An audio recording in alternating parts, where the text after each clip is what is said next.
Hi friends, അസ്സലാമു അലൈക്കും. എല്ലാവർക്കും സുഖമല്ലേ?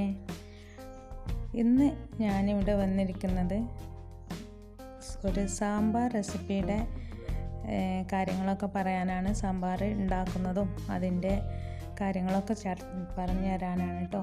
അപ്പോൾ അതിന് മുമ്പ് ഒരു കാര്യം, fancy bird Kerala fancy world എന്ന് പറയുന്ന ഒരു യൂട്യൂബർ അവരുടെ ചാനലിൽ ഒരു പ്രൊമോട്ട് ചാനലിൻ്റെ വീഡിയോ ചെയ്തിരുന്നു. അത് ചലഞ്ച് ചെയ്യാനായിട്ട് പറഞ്ഞിരുന്നു. അപ്പോൾ ആ ചലഞ്ച് ഞാൻ ഏറ്റെടുത്തിട്ടുണ്ട്. അപ്പോൾ ആ ചലഞ്ചിൽ കുറച്ച് യൂട്യൂബേഴ്സിനെ നമ്മൾ പ്രൊമോട്ട് ചെയ്യും. ഞാനൊരു വലിയ ചാനലായിട്ടല്ല, ഒരുപാട് സബ്സ്ക്രൈബേഴ്സോ വ്യൂസോ ഒന്നും ഉള്ള ആളായിട്ടല്ല. ഫാൻസി വേൾഡിൻ്റെ ഫാൻസിക്കാരുടെ ചാനലിൻ്റെ ചലഞ്ച് വീഡിയോ ഏറ്റെടുത്തതാണ്. അതിനെ ചലഞ്ച് ചെയ്യാൻ വേണ്ടിയിട്ടാണ് വന്നിരിക്കുന്നത്. അപ്പോൾ ഈ ചലഞ്ച് വീഡിയോയിൽ പ്രൊമോട്ട് ചെയ്യാൻ ആരുടെയെങ്കിലും ചാനൽ പ്രൊമോട്ട് ചെയ്യണമെന്ന് താല്പര്യമുണ്ടെങ്കിൽ എൻ്റെ ഈ വീഡിയോയുടെ താഴെ കമൻ്റ് ഇടണം. അപ്പോൾ അവർക്ക് വേണ്ടിയിട്ട് ഒരു പ്രൊമോട്ടിംഗ് വീഡിയോ നമ്മൾ ചെയ്യുന്നതാണ് ഇൻഷാ അല്ലാഹ്. അപ്പോൾ ഇത്രയേ ഉള്ളൂ മുന്നത്തെ കാര്യം. ഇനി നമുക്ക് സാമ്പാർ റെസിപ്പിയിലേക്ക് കടക്കാം. അപ്പോൾ ആദ്യമായിട്ട് എല്ലാവർക്കും വീഡിയോയിലേക്ക് ഒരിക്കൽ കൂടി സ്വാഗതം. നമ്മൾ സാമ്പാറിനായിട്ട് ആദ്യം വേണ്ടത് തുവരപ്പരിപ്പ് ആണ്. പിന്നെ കടുക്, ഉലുവ, ലേശം ശർക്കര, പിന്നെ പുളിയില്ലേ, അത് വെള്ളത്തിലിട്ട് കുതിർത്തത്. പിന്നെ നമ്മൾ പച്ചക്കറി എന്ന് പറയുമ്പോൾ സാമ്പാറിലേക്ക് ഏത് പച്ചക്കറിയും ചേർക്കാം. ബീട്രൂട്ട് അല്ലാത്ത പച്ചക്കറികളെല്ലാം ചേർക്കാം എന്നുള്ളതാണ്. നമ്മുടെ കയ്യിൽ ഏത് പച്ചക്കറിയാണോ ഉള്ളത് അതൊക്കെ ഇടാം. അപ്പോൾ ഞാനിവിടെ ഇട്ട പച്ചക്കറികൾ ഇതൊക്കെയാണ്. ഇത് ഒരു സാമ്പാർ കിറ്റ്, 30 രൂപയുടെ ഒരു സാമ്പാർ കിറ്റ് വാങ്ങി കൊണ്ടുവന്നതാണ്. അതിലുള്ള എല്ലാ പച്ചക്കറികളുമാണ് ഇത്. പിന്നെ നമുക്ക് എക്സ്ട്രാ വേണ്ടത് സാമ്പാർ പൊടി, കായം, ഇത് മാത്രമാണ്. പച്ചക്കറി നമ്മുടെ ഇഷ്ടം പോലെ ഏതും ചേർക്കാം കേട്ടോ.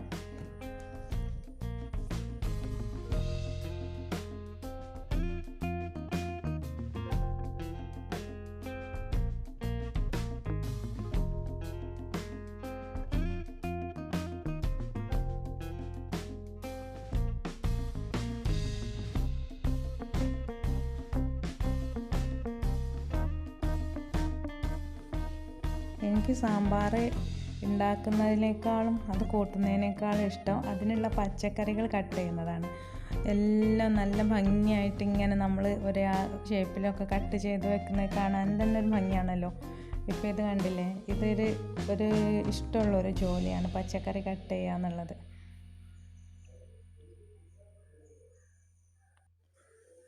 എന്നാൽ പിന്നെ സാമ്പാർ വെക്കാനായിട്ട് തുടങ്ങാം. അപ്പോൾ ആദ്യമായിട്ട് പരിപ്പ് കഴുകി വെച്ചതാണ്. പരിപ്പിന് പകരം ചിലരൊക്കെ കടലപ്പരിപ്പ്, ഈ തുവരപ്പരിപ്പ് യൂസ് ചെയ്യാതെ കടലപ്പരിപ്പ് ഉപയോഗിക്കുന്നവരുണ്ട്. അതാണെങ്കിലും ഉപയോഗിക്കാം. ഇനി നമ്മൾ ബാക്കിയുള്ള എല്ലാ പച്ചക്കറികളും, വെണ്ട, അതുപോലെ തക്കാളി, ഇത് രണ്ടും അല്ലാത്ത എല്ലാ പച്ചക്കറികളും നമ്മൾ കുക്കറിലേക്ക് ഇട്ടിട്ട് മഞ്ഞൾപ്പൊടിയും ഉപ്പും, ആവശ്യത്തിന് ഉപ്പും ചേർത്ത് കുറച്ചധികം വെള്ളം ഒഴിച്ചിട്ട് വെക്കുക, ഗ്യാസിൽ വെക്കുക. എന്നിട്ട് ഒരു വിസിൽ മാത്രം മതി. ഗ്യാസ് ഓഫ് ചെയ്യണം കേട്ടോ.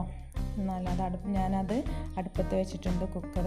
അതേസമയം തന്നെ നമ്മൾ മറ്റൊരു പാത്രം എടുത്തിട്ട് അതിൽ ലേശം എണ്ണ ഒഴിച്ചിട്ട് ചെറിയ ഉള്ളി അതിലിട്ടിട്ട് അത് നന്നായിട്ട് വറുക്കാം. അതിൻ്റെ കൂടെ തന്നെ വെളുത്തുള്ളിയും കൂടെ ആഡ് ചെയ്യണം.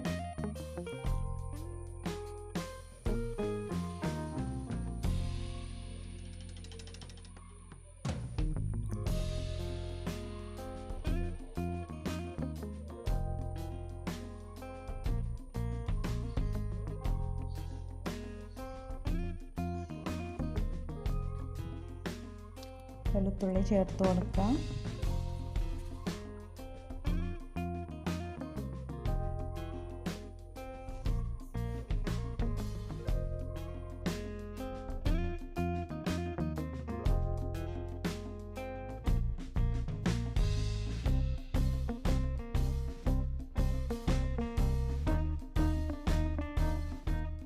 ഇപ്പോൾ ചീരുള്ളിയും വെളുത്തുള്ളിയൊക്കെ വഴന്ന് വന്നിട്ടുണ്ട്. ഇനി അതിലേക്ക് നമ്മൾ കുറച്ച് സാമ്പാർ പൊടി ചേർക്കുക. നമ്മൾ കറിയിൽ എത്ര സാമ്പാർ പൊടിയാണോ ചേർക്കാൻ ഉദ്ദേശിച്ചത് അതിൻ്റെ പകുതി മാത്രം ഇതിൽ ചേർത്ത് കൊടുക്കുക.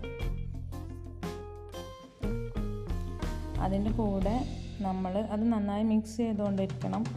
ഈ സമയത്ത് തീ ലോ ഫ്ലെയിമായിട്ട് വെക്കണം കേട്ടോ, തീ കുറച്ച് വെക്കണം. എന്നിട്ട് അതിൻ്റെ കൂടെ മല്ലിപ്പൊടി, ലേശം മഞ്ഞൾപ്പൊടി, അതുപോലെ മുളക് പൊടി ആവശ്യത്തിന് എരിവ് എത്ര വേണം അത്ര കുറച്ച് ചേർത്താൽ മതി. കാരണം നമ്മൾ സാമ്പാറിലും പച്ചമുളക് ചേർത്തിട്ടുണ്ട്. ഇനി ലാസ്റ്റ് വറവിടുന്നതും ലേശം മുളക് ചേർത്തിട്ട് തന്നെയാണ്, വറ്റൽമുളക് ചേർത്തിട്ടാണ്. അപ്പോൾ എരിവ് സൂക്ഷിച്ചിട്ട് ചെയ്യാം. എന്നിട്ട് നമ്മൾ ഇതൊന്ന് നന്നായിട്ട് എണ്ണയിൽ വേവിക്കാനായിട്ട് വെക്കാം. അപ്പോൾ കറിയൊക്കെ നല്ല കളറുണ്ടാവും, എന്താ പറയുക, ചുവന്ന നല്ല കളറായിട്ട് നിൽക്കും. ഇതിൻ്റെ കൂടെ തന്നെ നമ്മൾ കറിവേപ്പില, മല്ലിച്ചപ്പ് ഒക്കെ ചേർത്ത് കൊടുക്കുക. എന്നിട്ട് അതൊന്ന് വറുത്തിട്ട് അവിടെ വെക്കുക.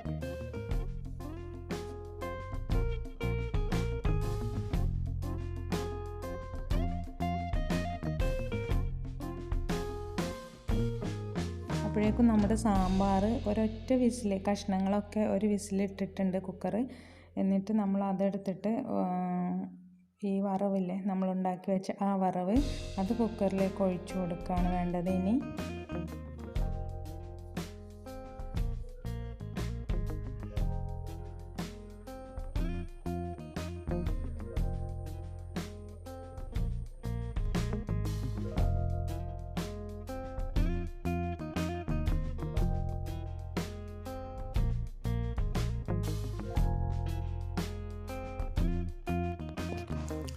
ഈ സമയത്ത് നമ്മൾ മാറ്റി വെച്ചിട്ടുണ്ടായിരുന്ന വെണ്ടയ്ക്കും തക്കാളിയും കൂടി ഇതിലേക്ക് ആഡ് ചെയ്ത് കൊടുത്തിട്ട് ഒന്ന് നല്ലോണം ഇളക്കി കൊടുക്കുക. എന്നിട്ട് അവിടെ വെക്കുക കേട്ടോ.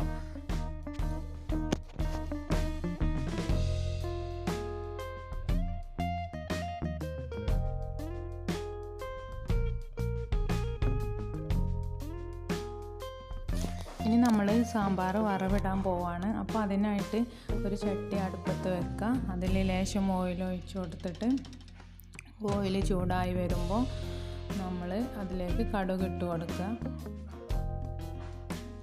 പൊട്ടിത്തെറികളൊക്കെ മൂടി വെക്കുക, പുറത്ത് വിടണ്ട, പൊട്ടിത്തെറികളൊക്കെ മൂടി കിടക്കട്ടെ.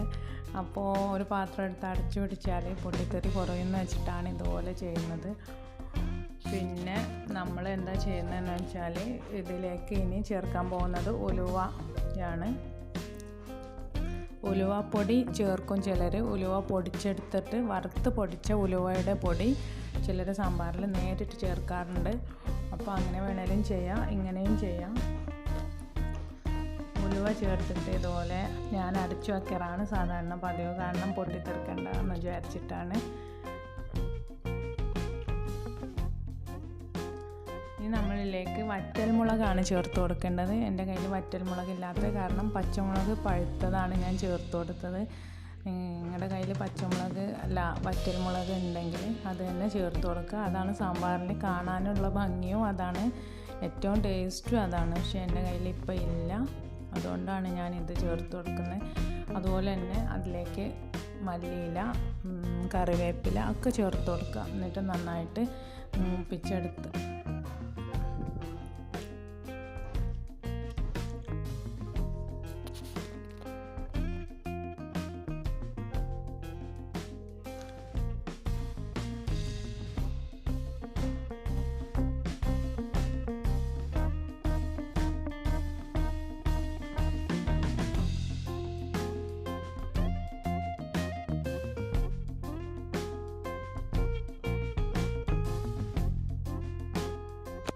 അത് മൂത്ത് വരുന്ന സമയത്ത് നമ്മൾ കുറച്ച് സാമ്പാർ പൊടി മാറ്റി വെച്ചില്ലേ നേരത്തെ, അപ്പോൾ ആ സാമ്പാർ പൊടി കൂടി ഇതിലേക്ക് ചേർത്ത് കൊടുത്തിട്ട് നന്നായി ഇളക്കി ആ സാമ്പാർ പൊടിയുടെ പച്ചമണം പോകുന്ന വരെ ഇതിലിട്ടിട്ട് വറുക്കുക. തീ കുറച്ച് വെക്കണം, അല്ലെങ്കിൽ സാമ്പാർ പൊടി കരിഞ്ഞു പോവും, സാമ്പാർ പൊടിയും അതിലുള്ള സാധനങ്ങളൊക്കെ കരിഞ്ഞു പോവും. എന്നിട്ട് പിന്നെ നമ്മൾ നേരത്തെ പുളി വെള്ളത്തിലിട്ട് വെച്ചിട്ടുണ്ടായിരുന്നല്ലോ, അപ്പോൾ ആ വെള്ളത്തിലിട്ട പുളി പിഴിഞ്ഞിട്ട് അതിൻ്റെ വെള്ളം ഇതിലേക്ക് ഒഴിച്ചു കൊടുക്കുക. ഈ വറവിലേക്ക് ആ വെള്ളം ഒഴിച്ചു കൊടുക്കുക. എന്നിട്ട് നമ്മൾ കായപ്പൊടി ചേർക്കുക. ഞാനിപ്പോൾ ചേർത്തത് കായപ്പൊടിയാണ്. അത് ഒരു ലേശം നനവ് തട്ടിയത് കാരണം ഒന്ന് കുറച്ച് ലൂസ് മോഷൻ ആയിട്ടുണ്ടായിരുന്നു, അപ്പോൾ അതാണ് ഇപ്പോൾ ചേർത്ത് കൊടുത്തത്.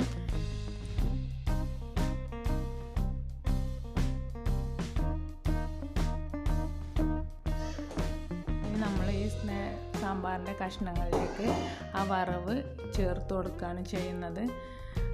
അതും കൂടെ അതിലേക്ക് ചേർത്ത് കൊടുത്തിട്ട് ഒന്ന് നല്ലോണം ഇളക്കി കൊടുക്കുക.